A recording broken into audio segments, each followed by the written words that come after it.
ಲೇ ಅರೇಬಿಕ್ ತಳಿ ಜಮೀರ್ ಅಹಮದ್ ಖಾನ್, ಲೇ ತುರ್ಕಾ ಜಮೀರ್ ಅಹಮದ್ ಖಾನ್, ನಿಮ್ಮ ಅಲ್ಲ ಯಾವ ಬಣ್ಣ ಇದ್ದಾನೆ ಒಂದ್ ಸ್ವಲ್ಪ ಹೇಳ್ತೀಯಾ? ನೀನು ನಿತ್ಯ ನಮಾಜ್ ಮಾಡುವ ಅಲ್ಲ ಯಾವ ಬಣ್ಣ ಅಂತ ಹೇಳ್ತೀಯಾ? ಅಲ್ಲ ಗಂಡು ಹೆಣ್ಣು? ಪ್ರಶ್ನೆ ಕೇಳ್ತಾ ಇದ್ದೀನಿ, ನೀನು ಹೇಳುದಲ್ಲ ಕಪ್ಪುಗಿದಾನೆ ಅದಕ್ಕೆ ಕಪ್ಪು ಅಂದೆ, ನನ್ ತಪ್ಪೇನು ಅಂದಲ್ಲ. ನಾನು ಅದನ್ನೇ ಕೇಳ್ತಾ ಇದ್ದೀನಿ, ನಿಮ್ಮ ಅಲ್ಲ ಯಾವ ಬಣ್ಣ? ಅಲ್ಲ ಕಪ್ಪುಗಿದಾನೋ ಬೆಳ್ಳಗಿದಾನೋ?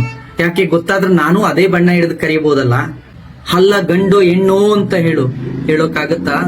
ಹಾಯ್ ಹಲೋ ನಮಸ್ಕಾರ ಸ್ನೇಹಿತರೆ.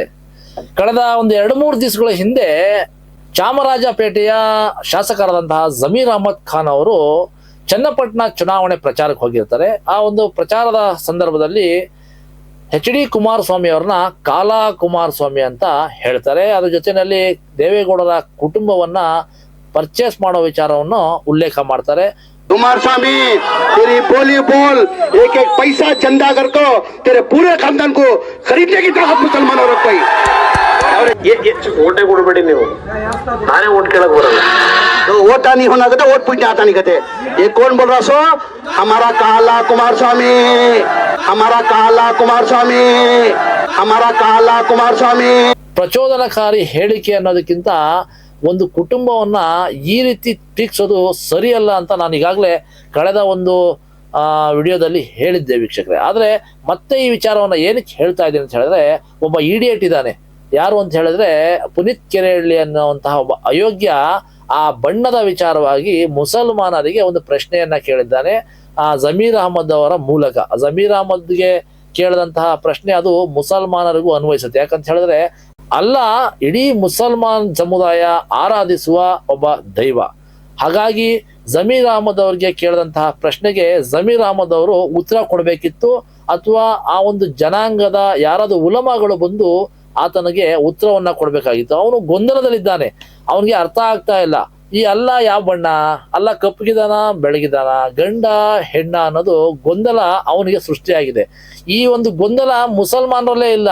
ಇಂತಹ ತಿಳ್ಕೊಳ್ಳುವಂತಹ ಕ್ಯೂರಿಯಾಸಿಟಿ ಆಕ್ಚುಲಿ ಮುಸಲ್ಮಾನರಿಗೆ ಇರ್ಬೇಕಾಯ್ತು. ನಮ್ಮಲ್ಲ ಗಂಡ ಹೆಣ್ಣ, ಕಪ್ಪಗಿದಾನ ಬೆಳ್ಳಗಿದಾನ, ನಾನು ತಿಳ್ಕೊಬೇಕು ಅನ್ನುವಂಥ ಕ್ಯೂರಿಯಾಸಿಟಿ ಮುಸಲ್ಮಾನರಿಗೆ ಇರ್ಬೇಕಾಯ್ತು. ಆದ್ರೆ ಮುಸಲ್ಮಾನರಿಗೆ ಅದಿಲ್ಲ. ಯಾಕಂತ ಹೇಳಿದ್ರೆ ಮುಸಲ್ಮಾನರಿಗೆ ಒಂದು ವಿಚಾರ ಗೊತ್ತಿದೆ, ಏನಂತ ಹೇಳಿದ್ರೆ ಅಲ್ಲಾಹನ ನಾವು ಆರಾಧಿಸ್ತಾ ಇದ್ದೀವಿ, ನಮಾಜ್ ಮಾಡ್ತೀವಿ, ಅವನನ್ನ ಪ್ರಾರ್ಥಿಸ್ತೀವಿ. ಅದು ವಿಸ್ಮಯವಾದಂತಹ ಒಂದು ಶಕ್ತಿ. ಆ ಶಕ್ತಿಯ ದರ್ಶನವನ್ನ ನಾವು ಸತ್ತ ಮೇಲೆ ಏನು ನಾವು ಜನ್ನತ್ ಅಂತ ಹೇಳ್ತೀವಿ, ಆ ಜನ್ನತ್ಗೆ ಹೋದಂತಹ ಸಂದರ್ಭದಲ್ಲಿ ಮೊದಲಿಗೆ ಅಲ್ಲಾಹನ ದರ್ಶನ ನಮ್ಗಾಗುತ್ತೆ ಅನ್ನುವಂತಹ ನಂಬಿಕೆಯಿಂದ ಮುಸಲ್ಮಾನರು ತಮ್ಮ ಜೀವನವನ್ನ ಸಾಗಿಸ್ತಾ ಇದ್ದಾರೆ. ಹಾಗಾಗಿ ಅವ್ರಿಗೆ ಅವಶ್ಯಕತೆ ಇಲ್ಲ ನಮ್ಮ ಅಲ್ಲ ಕಪ್ಪಗಿದಾನ ಬೆಳಗಿದಾನ ಅಥವಾ ಗಂಡ ಹೆಣ್ಣ ಅನ್ನುವಂತಹ ತಿಳ್ಕೊಳ್ಳುವಂತ ಕ್ಯೂರಿಯಾಸಿಟಿ ಮುಸಲ್ಮಾನರಿಗೆ ಇಲ್ಲ. ಆದ್ರೆ ಮುಸಲ್ಮಾನರಿಗೆ ಇಲ್ಲದಂತಹ ಒಂದು ಕ್ಯೂರಿಯಾಸಿಟಿ ಇವತ್ತು ಪುನೀತ್ ಕೆರೆಹಳ್ಳಿಗೆ ಬಂದಿರುವಂತದ್ದು. ಆತನ ಪ್ರಶ್ನೆಗೆ ಉತ್ತರ ಕೊಡಬೇಕು. ಯಾಕಂತ ಹೇಳಿದ್ರೆ ಜಮೀರ್ ಅಹಮದ್ ಖಾನ್ ಅನ್ನುವಂತಹ ಅವಿವೇಕಿ ಅಯೋಗ್ಯ ಸಚಿವ ಒಬ್ಬ ಇದಾನಲ್ಲ, ಅವನು ಮಾಡಿದಂತಹ ಒಂದು ಎಡವಟ್ಟು, ಅವನು ಹೇಳಿದಂತಹ ಒಂದು ಪ್ರಚೋದನಕಾರಿ ಹೇಳಿಕೆಯಿಂದ ಇವತ್ತು ಪುನೀತ್ ಕೆರೆಹಳ್ಳಿ ಇಂಥ ಪ್ರಶ್ನೆಯನ್ನ ಮಾಡ್ತಾ ಇದ್ದಾನೆ. ಅವನ ಒಂದು ಪ್ರಶ್ನೆಯನ್ನ ನಾವು ಸ್ವಾಗತ ಮಾಡೋಣ. ಅವನ ಪ್ರಶ್ನೆಗೆ ಉತ್ತರವನ್ನ ಹೇಳೋ ಮೂಲಕ ಅವನಿಗೆ ಅಲ್ಲ ಕಪ್ಪಗಿದಾನ ಬೆಳಗಿದಾನ, ಅಲ್ಲ ಗಂಡ ಹೆಣ್ಣ ಅನ್ನುವಂತಹ ತಿಳಿಸುವಂತ ಪ್ರಯತ್ನವನ್ನ ಇವತ್ತು ನಾನು ಮಾಡ್ತೀನಿ. ಆದ್ರೆ ನಾನು ಮಾಡಿದಂತಹ ಪ್ರಯತ್ನದಲ್ಲಿ ನಾನು ಯಶಸ್ಸಾಗ್ಬೇಕಲ್ವಾ? ಆ ವಿಡಿಯೋ ಪುನೀತ್ ಕೆರೆಹಳ್ಳಿ ತಲುಪಬೇಕಲ್ವಾ? ಇವತ್ತು ಪುನೀತ್ ಕೆರೆಹಳ್ಳಿನ ಚಾಮರಾಜಪೇಟೆ ಪೊಲೀಸ್ನವರು ಬಂಧನ ಮಾಡಿದ್ದಾರೆ, ಜೈಲ್ಗೂ ಸಹ ಹಾಕಿದ್ದಾರೆ. ಈಗಾಗಲೇ 1 ಅಥವಾ 2 ದಿವಸ ಕಳೆದಿದೆ ಪುನೀತ್ ಕೆರೆಹಳ್ಳಿನ ಅರೆಸ್ಟ್ ಮಾಡಿ. ಹಂಗಲ್ಲ ಸರ್, ತೋರಿಸಿ ಅಂತ ಅಷ್ಟೇ, FIR ಕಾಪಿ ತೋರಿಸಿ ಅಷ್ಟೇ, ಇನ್ನೇನಿದೆ ಅದರಲ್ಲಿ. ಸ್ನೇಹಿತರೆ, ಚಾಮರಾಜಪೇಟೆ PS ನವರು ನನ್ನನ್ನ ವಿಚಾರಣೆಗೆ ಅಂತ ಕರ್ಕೊಂಡು ಹೋಗ್ತಾ ಇದ್ದಾರೆ. ಐ ಥಿಂಕ್ ಇದು ವಿಚಾರಣೆ ಅಲ್ಲ, ಬಂಧನವೇ. 299 ಪ್ರಕಾರ ಆಗಿದೆ, ನಾವು ಹೋಗ್ತಾ ಇದ್ದೇವೆ. ಆ ಪುನೀತ್ ಕೆರೆಹಳ್ಳಿ ಅರೆಸ್ಟ್ ಆದ್ಮೇಲೆ ಅವರ ಅನುಯಾಯಿಗಳು ದಯವಿಟ್ಟು ಈ ಒಂದು ವಿಡಿಯೋವನ್ನ ಪುನೀತ್ ಕೆರೆಹಳ್ಳಿ ಅವರಿಗೆ ತಲುಪಿಸ್ಬೇಕು. ಕಾರಣ ಅಲ್ಲಾಹನ ಬಗ್ಗೆ ತಿಳ್ಕೊಳ್ಳುವಂತಹ ಕ್ಯೂರಿಯಾಸಿಟಿಯಲ್ಲಿ ಇರುವಂತಹ ವ್ಯಕ್ತಿ ಇವತ್ತು ಜೈಲಿನಲ್ಲಿದ್ದಾನೆ.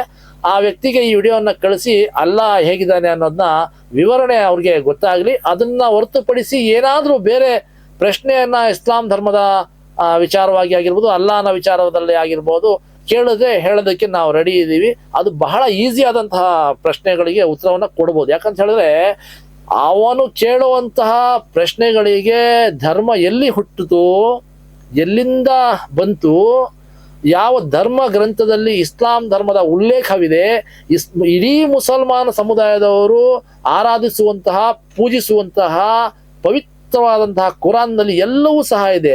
ನಾನು ಅದರಲ್ಲಿ ಏನು ಬರ್ದಿದೆ ಅದನ್ನೇ ಬಂದು ಹೇಳೋವಂಥದ್ದು. ನಾನ್ಯಾವುದು ಇಲ್ಲಿ ಹುಟ್ಟಾಕೊಂಡು ಈ ಪುನೀತ್ ಕೆರೆಹಳ್ಳಿ ಹುಟ್ಟಾಕೊಂಡು ಹೇಳ್ತಾನಲ್ಲ, ಬ್ಯಾಡದೇ ಇರೋದನ್ನೆಲ್ಲ ಜನಗಳ ಮನಸ್ಸಲ್ಲಿ ತುಂಬಿ ಅವ್ರ ತಲೆಗಳನ್ನ ಕೆಡಿಸಿ ಅವ್ರ ಮನೆ ಮಠನೆಲ್ಲ ಬೀದಿ ತಗೊಂಬಂದು ಅವ್ರ ಮಕ್ಕಳು ಮರಿಗಳೆಲ್ಲ ಬಲಿ ಕೊಟ್ಟು ಜೈಲಿಗೆ ಕಳಿಸಿ ಅವ್ರ ಇಡೀ ಕುಟುಂಬನೇ ಬೀದಿಗೆ ಬಂದ್ಬಿಡ್ಬೇಕು ಅಂತಹ ಕೆಲಸಗಳನ್ನ ಮಾಡ್ತಾನಲ್ಲ, ಅಂಥದ್ದು ಯಾವುದು ನಾವು ಮಾಡಲ್ಲ.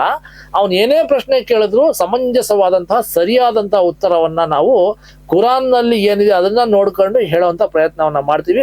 ಇವತ್ತು ಪುನೀತ್ ಕೆರೆಹಳ್ಳಿ ಕೇಳಿರುವಂತಹ ಪ್ರಶ್ನೆಗೆ ಉತ್ತರ ಸಹ ಅದೇ ಕುರಾನ್ನಿಂದ ತಂದಿರುವಂಥದ್ದು. ಆ ಕುರಾನ್ನಲ್ಲಿ ಪ್ರತಿಯೊಂದು ಉಲ್ಲೇಖ ಆಗಿದೆ. ಅಲ್ಲಾಹ್ ಯಾರು, ಏನು, ಅಲ್ಲಾಹ್ ಹೇಗಿರ್ತಾನೆ ಎಲ್ಲವೂ ಸಹ ಅದರಲ್ಲಿದೆ. ಆ ಒಂದು ಏನು ಪುನೀತ್ ಕೆರೆಹಳ್ಳಿ ಪ್ರಶ್ನೆ ಕೇಳಿದ್ರೆ ಅದಕ್ಕೆ ಅಷ್ಟು ಮಾತ್ರ ಉತ್ತರ ಹೇಳ್ಬಾರೆ, ಬರೀ ಶಾರ್ಟ್ ಅಂಡ್ ಸ್ವೀಟ್ ಆಗಿ ಎರಡೇ ಲೈನಲ್ಲಿ ಹೇಳ್ಬಿಡ್ತೀನಿ ಪುನೀತ್ ಕೆರೆಹಳ್ಳಿಯ ಗೊಂದಲದ ಪ್ರಶ್ನೆಗೆ ಉತ್ತರವನ್ನ. ನೋಡಪ್ಪ ಪುನೀತ್ ಕೆರೆಹಳ್ಳಿ, ಕೇಳಿಸ್ಕೊ, ನಿನ್ನ ಪ್ರಶ್ನೆಗೆ ಉತ್ತರವನ್ನ ಕೊಡ್ತಾ ಇದ್ದೀನಿ. ಈ ಒಂದು ಉತ್ತರವನ್ನ ಗಮನದಲ್ಲಿ ಇಟ್ಕೊಂಡು ಕೇಳು. ಮತ್ತೆ ಈ ಒಂದು ಪ್ರಶ್ನೆಯನ್ನ ಕೇಳಕ್ ಹೋಗ್ಬೇಡ. ಅಕಸ್ಮಾತ್ ಏನಾದ್ರು ಕೇಳೋದೇ ಆದ್ರೆ ಬೇರೆ ವಿಚಾರ ಏನಾದ್ರು ಕೇಳು, ಅದನ್ನು ಸಹ ಉತ್ತರ ಕೊಡೋಕ್ಕೆ ನಾನು ರೆಡಿ ಇದ್ದೀನಿ. ನೀನ್ ಕೇಳಿದೆ ಅಲ್ಲ ಕಪ್ಪಗಿದಾನ ಬೆಳಗಿದಾನ ಗಂಡಸ ಹೆಂಗಸ ಅಂತ ಹೇಳ್ಬಿಟ್ಟು ಅದಕ್ಕೆ ಉತ್ತರ ಕೊಡ್ತಾ ಇದ್ದೀನಿ, ಕೇಳಿಸ್ಕೊ ಪುನೀತ್ ಕೆರೆಹಳ್ಳಿ. ಅವನು ಅಲ್ಲಾಹು ಏಕಮಾತ್ರನು, ಅದ್ವಿತೀಯನು. ಅಲ್ಲಾಹನು ಎಲ್ಲ ಅಗತ್ಯಗಳಿಂದ ಮುಕ್ತನು. ಅವನಿಗೆ ಯಾರೂ ಜನಿಸಿಲ್ಲ, ಅವನು ಯಾರಿಗೂ ಜನಿಸಿದವನಲ್ಲ. ಯಾರು ಅವನಿಗೆ ಸರಿಸಾಟಿಯಾಗಲು ಸಾಧ್ಯವೇ ಇಲ್ಲ. ನೋಡಪ್ಪ ಪುನೀತ್ ಕೆರೆಹಳ್ಳಿ, ನೀನು ಕೇಳದಂತಹ ಪ್ರಶ್ನೆಗೆ ಇದೇ ಉತ್ತರ. ನೀನು ಕೇಳ್ದಲ್ಲ ಅಲ್ಲ ಕಪ್ಪಗಿದಾನ ಬೆಳಗಿದಾನ ಅಥವಾ ಗಂಡ ಹೆಣ್ಣ ಅಂತ ಅಂದ್ಬಿಟ್ಟು, ಇದಕ್ಕೆ ಇದೇ ಉತ್ತರ. ಇದಕ್ಕೆ ಮೀರಿ ನೀನು ಇನ್ನೇನಾದ್ರೂ ಕೇಳೋ ಹಾಗಿದ್ರೆ ಖಂಡಿತವಾಗ್ಲೂ ಕೇಳು, ನಾವು ಉತ್ತರ ಕೊಡೋಕ್ಕೆ ತಯಾರಿದ್ದೀವಿ. ಅಥವಾ ಕೇಳಕ್ಕೇನಾದ್ರೂ ಮುಜುಗರ ಇದ್ರೆ ಪವಿತ್ರವಾದಂತಹ ಕುರಾನನ್ನ ಮುಟ್ಟುವಂತಹ ನೈತಿಕತೆ ಆಗಲಿ ಯೋಗ್ಯತೆ ಆಗಲಿ ನಿನಗಿಲ್ಲ ಬಿಡು, ಆಯ್ತಾ? ಅದನ್ನ ಮುಟ್ಟಬೇಕು ಅಂತ ಹೇಳಿದ್ರೆ ಅದರದೇ ಆದಂತಹ ಕೆಲವೊಂದು ನಿಬಂಧನೆಗಳಿದೆ. ಆ ನಿಬಂಧನೆಗಳನ್ನ ಪಾಲನೆ ಮಾಡಬೇಕಾಗುತ್ತೆ. ಅದನ್ನ ಹೊರತುಪಡಿಸಿ ಅದನ್ನ ಮುಟ್ಟದಂಥವರು ಈ ಸಮಾಜದಲ್ಲಿ ಏನೆಲ್ಲ ಆಗಿದ್ದಾರೆ, ಏನೇನೇನೇನೋ ಆಗೋಗ್ಬಿಟ್ಟಿದ್ದಾರೆ ಅನ್ನೋದಕ್ಕೆ ಉದಾಹರಣೆಗಳು ಇದೆ. ಬೇಕಾದ್ರೆ ಮುಟ್ಟುಬಿಟ್ಟು ನೀನು ಅನುಭವಿಸ್ಕೊಂಡು ಸಾಯಿ, ನನಗೂ ಅದಕ್ಕೂ ಸಂಬಂಧ ಇಲ್ಲ. ನಿನಗೆ ಹೇಳಬೇಕಾಗಿತ್ತು, ನಿನ್ನ ಪ್ರಶ್ನೆಗೆ ಉತ್ತರ ಹೇಳಿದ್ದೀನಿ. ಆದ್ರೆ ಪುನೀತ್ ಕೆರೆಹಳ್ಳಿ ನಿಂಗೊಂದು ವಿಚಾರನ ಹೇಳ್ತೀನಿ. ಕುಮಾರಸ್ವಾಮಿ ಅವರ ಬಣ್ಣದ ವಿಚಾರವಾಗಿ ನಿನಗೆ ಆಕ್ರೋಶ ಬಂತ, ಅಥವಾ ಒಬ್ಬ ಮುಸಲ್ಮಾನ ಕುಮಾರಸ್ವಾಮಿ ಅವರನ್ನ ಟೀಕಿಸಿದ್ದಾನೆ ಅನ್ನೋ ಕಾರಣಕ್ಕೋಸ್ಕರ ನಿನಗೆ ರೋಷಾವೇಶ ಬಂತ? ಯಾಕಂತ ಹೇಳಿದ್ರೆ ಸಾಕಷ್ಟು ದಿನಗಳಿಂದ ನಾವು ನಿನ್ನನ್ನು ನೋಡ್ಕೊಂಡೇ ಬಂದಿದ್ವಿ. ಎಲ್ಲಿ ಹಿಂದೂ ಮುಸಲ್ಮಾನರ ನಡುವೆ ಅಲ್ಲಿ ಏನಾದ್ರೂ ಸಮಸ್ಯೆ ಆಗುತ್ತೋ ಅಲ್ಲಿ ನೀನು ಮೊದಲು ಬಂದ್ಬಿಡ್ತೀಯ, ನಾನೊಬ್ಬ ಹಿಂದೂ ಹೋರಾಟಗಾರ, ನಾನು ಹಿಂದೂ ಒಂದು ಧರ್ಮದ ಒಬ್ಬ ರಕ್ಷಕ, ಹಂಗೆ ಹಿಂಗೆ ಅಂತ ಹೇಳ್ಕೊಂಡು. ಅದೇ ವಾದ ವಿವಾದಗಳು, ಅದೇ ಸಮಸ್ಯೆಗಳು ಬೇರೆ ಜಾತಿ ಅಥವಾ ಹಿಂದೂಗಳ ನಡುವೆ ಆದ್ರೆ ನೀವು ಬರೋದಿಲ್ಲ. ಮುಸಲ್ಮಾನರಿಂದ ಅಥವಾ ಮುಸಲ್ಮಾನರು ಹಾಗೂ ಹಿಂದೂಗಳಲ್ಲಿ ಏನಾದ್ರೂ ವ್ಯತ್ಯಾಸಗಳಾದ್ರೆ ನೀನು ಹುಲಿಯಾಗಿ ಬಂದ್ಬಿಡ್ತೀಯ. ಅದ್ಯಾವ ಸೀಮೆ ಹುಲಿನೋ ಅದ್ಯಾವ ಗಂಡಸ್ತಾನ ಬಂದ್ಬಿಡ್ತದೋ ನಿನ್ಗೆ ಮುಸಲ್ಮಾನರು ನೋಡ್ಬಿಟ್ರೆ. ಅದು ನನಗೆ ಪ್ರಶ್ನೆ ಯಾಕೆ ಕಾಡ್ತಾ ಇದೆ, ನನ್ನ ಪ್ರಶ್ನೆಗೆ ನೀನು ಉತ್ತರ ಕೊಡ್ಬೇಕಾಗುತ್ತೆ. ಯಾಕಂತ ಹೇಳಿದ್ರೆ ಕುಮಾರಸ್ವಾಮಿ ಅವ್ರನ್ನ ಇದಕ್ಕೂ ಮುಂಚೆ ನೀನು ಸಿಕ್ಕಾಪಟ್ಟೆ ಬಾಯಿಗೆ ಬಂದಂಗೆಲ್ಲ ಬೈದಿದ್ಯಾ, ಹೇಳಬಾರ್ದನ್ನೆಲ್ಲ ಹೇಳಿದ್ಯಾ.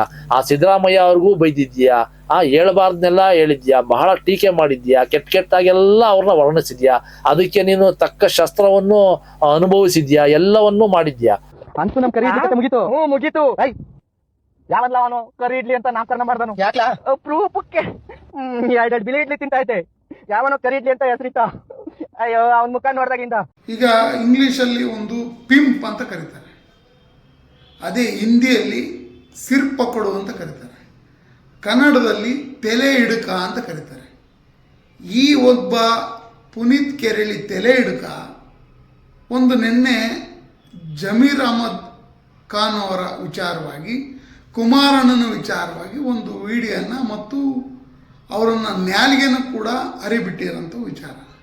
ಒಬ್ಬ ಹಿಂದೂ ಹೆಣ್ಣು ಮಕ್ಕಳನ್ನ, ಕನ್ನಡದ ಹೆಣ್ಣು ಮಕ್ಕಳನ್ನ ಕರ್ಕೊಂಡು ಹೋಗಿ ಅವರ ಮೈಯನ್ನು ನೀನು ಮಾರಾಟ ಮಾಡಿ ಹಣ ಸಂಪಾದನೆ ಮಾಡ್ತಾ ಇದ್ದೀರ. ನಿನಗೆ ಈ ಹಿಂದುತ್ವ ಶೋಭೆ ತರುತ್ತಾ?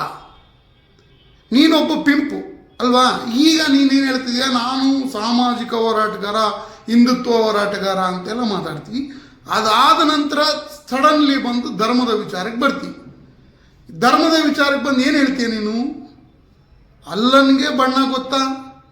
ಅಲ್ಲ ಹೆಣ್ಣೋ ಇಲ್ಲ ಗಂಡೋ ಅಂತ ಕೇಳ್ತೀಯ. ಇದು ನಿನ್ನ ಅಯೋಗ್ಯತನ. ನಿನ್ನಂಥ ಒಂದು ಪಿಂಪು ಒಂದು ದೇವರು ಒಂದು ಭಾವನೆ ಮೇಲೆ ನಿನ್ನ ಒಂದು ಪ್ರೀತಿ ಇಲ್ಲದ ಮೇಲೆ ನೀನು ಮನುಷ್ಯನೇ ಅಲ್ಲ. ಆದ್ರೆ ನಿನ್ಗೆ ಇದ್ದಕ್ಕಿದ್ದಂಗೆ ಕುಮಾರಸ್ವಾಮಿ ಅವ್ರ ಮೇಲೆ ಯಾಕೆ ಇಷ್ಟೊಂದು ಪ್ರೀತಿ ಬಂತು ಅಂತ ನನ್ಗಂತೂ ಅರ್ಥ ಆಗ್ತಾ ಇಲ್ಲ. ಹಂಗಂತ ಹೇಳ್ಬಿಟ್ಟು ಜಮೀರ್ ಅಹಮದ್ ಕುಮಾರಸ್ವಾಮಿ ಆಗಿರ್ಬೋದು ಅಥವಾ ದೇವೇಗೌಡರ ಕುಟುಂಬದ ವಿಚಾರದಲ್ಲಿ ಮಾತಾಡಿದ್ದು ಸರಿ ಅಂತ ನಾನು ಸಮರ್ಥನೆ ಮಾಡ್ಕೊಂತ ಇಲ್ಲ. ನಾನು ಈ ಹಿಂದೆನೂ ಒಂದು ವಿಡಿಯೋದಲ್ಲಿ ಜಮೀರ್ ಅಹಮದ್ ಅವರಿಗೆ ನನ್ನ ಕಡೆಯಿಂದ ಏನು ಹೇಳಬೇಕು ಅದನ್ನ ಹೇಳಿದ್ದೀನಿ. ಜಮೀರ್ ಅಹಮದ್ ಅವರು ಕೊಟ್ಟಂತಹ ಹೇಳಿಕೆ ಅದು ತಪ್ಪು, ಅದನ್ನ ನಾವು ಯಾವುದೇ ಕಾರಣಕ್ಕೂ ಒಪ್ಪೋದಕ್ಕೆ ರೆಡಿ ಇಲ್ಲ. ಜಮೀರ್ ಅಹಮದ್ ಅವರು ನಾಲಿಗೆಯನ್ನ ಹಿಡಿತದಲ್ಲಿ ಇಟ್ಕೊಂಡು ಮಾತಾಡಬೇಕಾಗುತ್ತೆ. ತಪ್ಪು ಒಬ್ಬ ಮುಸಲ್ಮಾನನೇ ಮಾಡಲಿ ಅಥವಾ ಹಿಂದೂನೇ ಮಾಡಲಿ ಯಾರೇ ಮಾಡಲಿ ಅದನ್ನ ನಾವು ಘಂಟಾಘೋಷವಾಗಿ ಖಂಡಿಸ್ತಾನೆ ಬಂದಿದ್ದೀವಿ. ತಪ್ಪು ಯಾರು ಮಾಡಿದ್ರು ನಾವು ತಪ್ಪು ಅಂತಾನೆ ಹೇಳ್ತೀವಿ. ಅದು ಜಮೀರ್ ಆದ್ರೂ ಮಾಡಲಿ ಮತ್ತೊಬ್ಬ ಮಗದೊಬ್ಬ ಯಾರೇ ಮಾಡಲಿ. ಹಾಗಾಗಿ ಮಿಸ್ಟರ್ ಪುನೀತ್ ಕೆರೆಹಳ್ಳಿ ಅವರೇ, ನಿಮ್ಮ ಪ್ರಶ್ನೆಗೆ ಉತ್ತರ ಸಿಕ್ಕಿದೆ ಅಂತ ನಾನು ಅಂದ್ಕೋತೀನಿ. ಬಟ್ ನನ್ನ ಪ್ರಶ್ನೆಗೆ ಉತ್ತರ ಸಿಕ್ತಿಲ್ಲ. ನೀವು ಕುಮಾರಸ್ವಾಮಿ ಅವ್ರಿಗೆ ಮೊದಲೆಲ್ಲ ಅಷ್ಟೆಲ್ಲ ಬೈದಿದ್ದೀರಾ, ಅಷ್ಟೆಲ್ಲ ಕೆಟ್ಟದಾಗಿ ಮಾತಾಡಿದ್ದೀರಾ, ದೇವೇಗೌಡರ ಬಗ್ಗೆ ಮಾತಾಡಿದ್ದೀರಾ, ಆಮೇಲೆ ಸಿದ್ದರಾಮಯ್ಯ ಅವ್ರ ಬಗ್ಗೆ ಮಾತಾಡಿದ್ದೀರಾ. ನೀವು ಬಿಡಿ, ಇಂಥವ್ರ ಬಗ್ಗೆ ಮಾತಾಡಿಲ್ಲ ಅಂತಾನೆ ಇಲ್ಲ, ಎಲ್ಲಾರ ಬಗ್ಗೆನೂ ಮಾತಾಡಿದ್ದೀರಾ. ಇದಕ್ಕಿದ್ದಂಗೆ ನಿಮ್ಗೆ ಈ ಕುಮಾರಸ್ವಾಮಿ ಅವ್ರ ಮೇಲೆ ಹೆಂಗೆ ಇಷ್ಟೊಂದು ಪ್ರೀತಿ ಬಂತು ಅಂತ ನನಗೆ ಗೊತ್ತಾಗ್ತಾ ಇಲ್ಲ. ಅದನ್ನ ದಯವಿಟ್ಟು ತಾವು ಹೇಳಬೇಕಾಗುತ್ತೆ ಪುನೀತ್ ಕೆರೆಹಳ್ಳಿ ಅವರೇ ಅಂತ ಹೇಳ್ತಾ ಈ ಒಂದು ಕಾರ್ಯಕ್ರಮವನ್ನ ಮುಕ್ತಾಯ ಮಾಡ್ತೀನಿ.